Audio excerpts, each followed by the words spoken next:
I know of this subreddit because I stumbled on some of the YouTube videos about stories from here, and I've always wanted to share this story somewhere.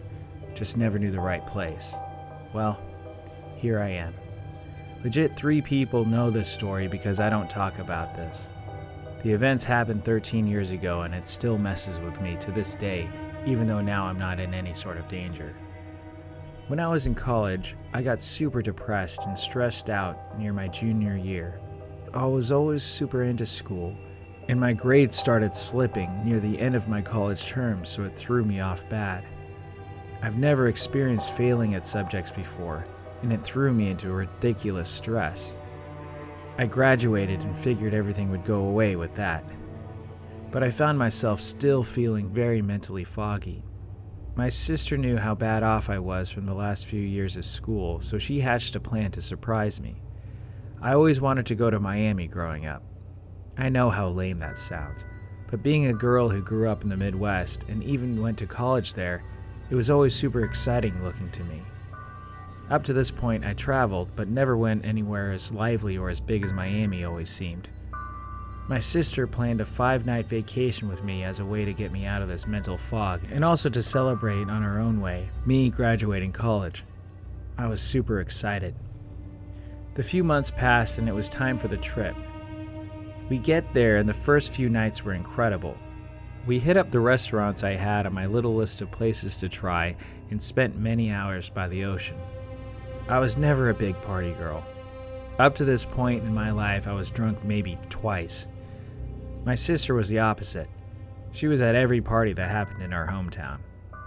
She got bored of being back at the room one night, so she convinced me to go to a nightclub with her for the first time. I fought it a bit, but let my guard down because I was feeling great for the first time in a long time and was ready to try new things. It was a Saturday night, downtown, in the middle of summer. We get to this nightclub and the line is legit wrapped around the building. It was massive.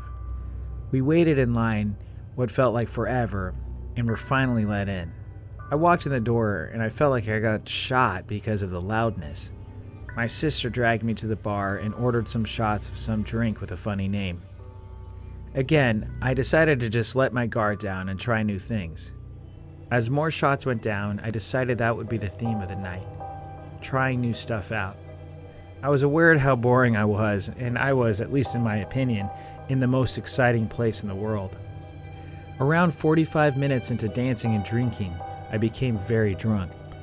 Borderline blackout. I was very sloppy drunk and was aware of it. I found myself laying on a couch thing in the upstairs area, overlooking the dance floor as my sister was dancing with some guys. As I stayed there trying to consciously sober up, I realized how badly I had to pee. So I brought myself up to a sitting position on the couch to stand up and walk to the nearby bathroom. As I sat up, a massive man quickly sat so close to me I could feel his leather pants pressed on my leg. He was huge. He was absolutely over 6 feet tall and looked like some sort of bodybuilder. Admittedly, he was very good looking, but I was so drunk that I wasn't even trying to flirt and just trying to get up and find the bathroom. He smiled at me and yelled over the music something like, "Leaving so soon?" I remembered nervously laughing and attempting to get up, but he grabbed onto my dress and pulled me back down to a sitting position next to him.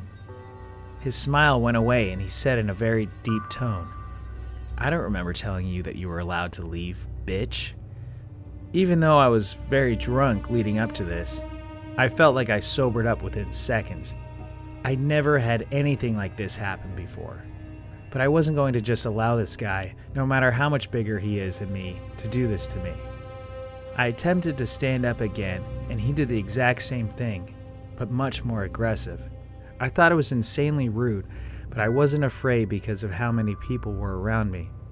He tapped my heels with his big yellow leather boots and said I couldn't help but notice how much I want to fuck your feet. My fight or flight kicked in. I slapped him in the face and stood up to walk away. I was very uncomfortable, but I still wasn't afraid just because of the amount of people around.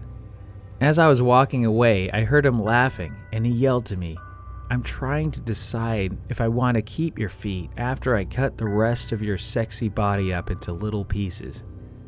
I still hear it in my mind play out clear as day. I walked away very quickly as I attempted to search for my sister on the dance floor from above. I couldn't find her, so I decided to take my phone out to text her just to see if I had a missed call from her. I was out of eyeshot from this dude and cut away into the bathroom so I could call back. It was still pretty loud in there, but it wasn't loud enough where she couldn't hear me on the phone. I went into a stall and called her back.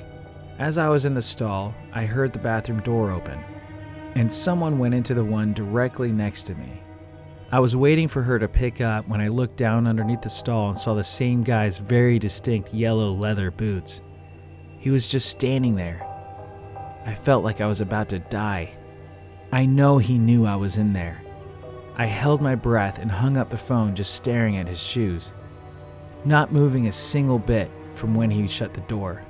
I heard the main bathroom door open again, and I immediately ran out of the stall, out the door, and straight outside the club without slowing down once. I was terrified. Just so happens my sister was close to where I came out, trying to call me to ask if I was ready to leave. I told her we needed to get back as soon as possible. We got back to the room safely, and I told her everything that happened. She suggested calling the police, but I was just ready to drop it. We changed our flight to leave earlier than expected, and we flew back home the next night.